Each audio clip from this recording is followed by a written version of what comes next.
When trying to lose weight, which is more important, diet or exercise? A national survey found that a vast majority of Americans trying to control their weight believe that food and beverage consumption and physical activity were equally important. 7 out of 10 went with equally important, about 2 out of 10 thought exercise was more important, and only 1 out of 10 chose diet. The vast majority of Americans are wrong.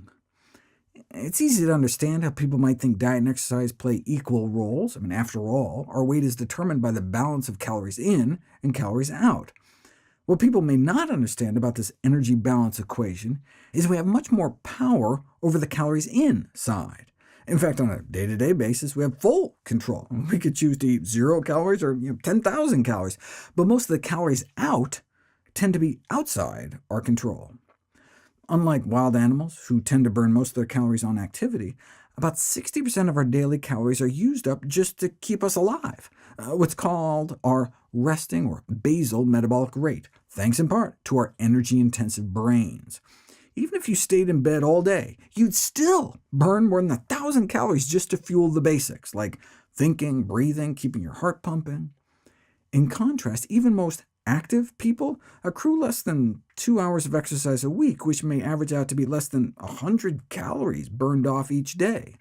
That's only about 5% of the total daily energy expenditure, the calories outside of the equation. So the 2,000 calories we may take in every day from our diet can exert 20 times more influence than exercise over our weight destiny. Most people believe that exercise is very effective as a way to lose weight, but this has been referred to as a myth in the scientific literature. In fact, it's been labeled one of the most common misconceptions in the field of obesity. Yet virtually all formal weight loss guidelines include some sort of physical activity recommendation. Can you outrun a bad diet? Let's see what the science says. Population studies have certainly found strong correlations between physical inactivity and obesity. But does a sedentary lifestyle lead to obesity, or does obesity lead to a sedentary lifestyle? It probably works a little bit in both directions. To prove cause and effect and also quantify the relationship, you really have to put it to the test. Dozens of randomized controlled trials involving thousands of participants have been published on the effects of exercise on weight loss. Physical activity was not found to be an effective strategy. For example, if you look at the studies that tried using exercise alone to induce weight loss, over an average of about 5 months, people only lost about 3 pounds. When you put all the studies together, it looks like it took around 6 weeks of exercising to get people to lose a single pound. That was exercise alone, though. What about as an adjunct to diet? If you randomize people into a diet and exercise intervention versus just the diet alone, the added exercise group does do better, but the difference in weight loss only averaged about 2 pounds. The studies lasted between 3 and 12 months, and all that extra prescribed exercise only seemed to translate into a few pounds. The 2-pound difference was statistically significant, which means we're pretty sure it was a real effect, but losing 2 pounds over a year's time can hardly be considered clinically significant. As a general rule, researchers like to see at least a 5 or 6 pound drop.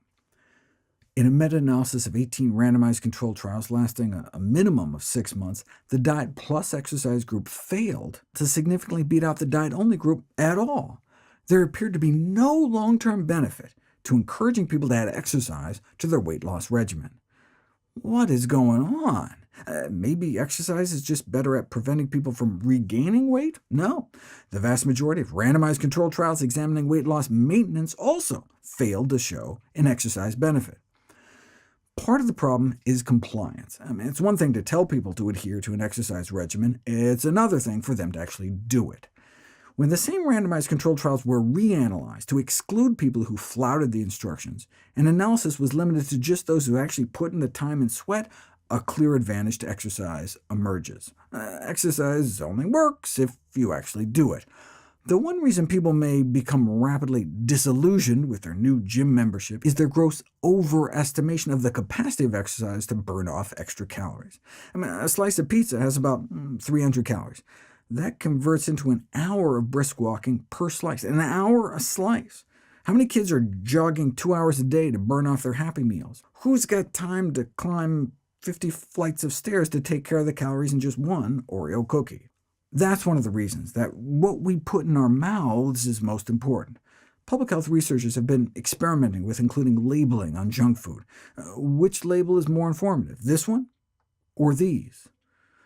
Still want that Toblerone if it means you have to walk 2 hours? Or cookies you'd have to skip rope for 81 minutes for? I think I'd run an hour just to avoid having to eat shrimp-flavored potato chips. Labeling fast food menus with little pictograms of exercising stick figures was found to help nudge people towards lower-calorie options. Seeing that the decision to supersize your fries would mean walking extra 3 miles that day, or that choosing the chicken salad over the garden salad could mean having to run nearly 3 miles, people are more likely to make the healthier choice.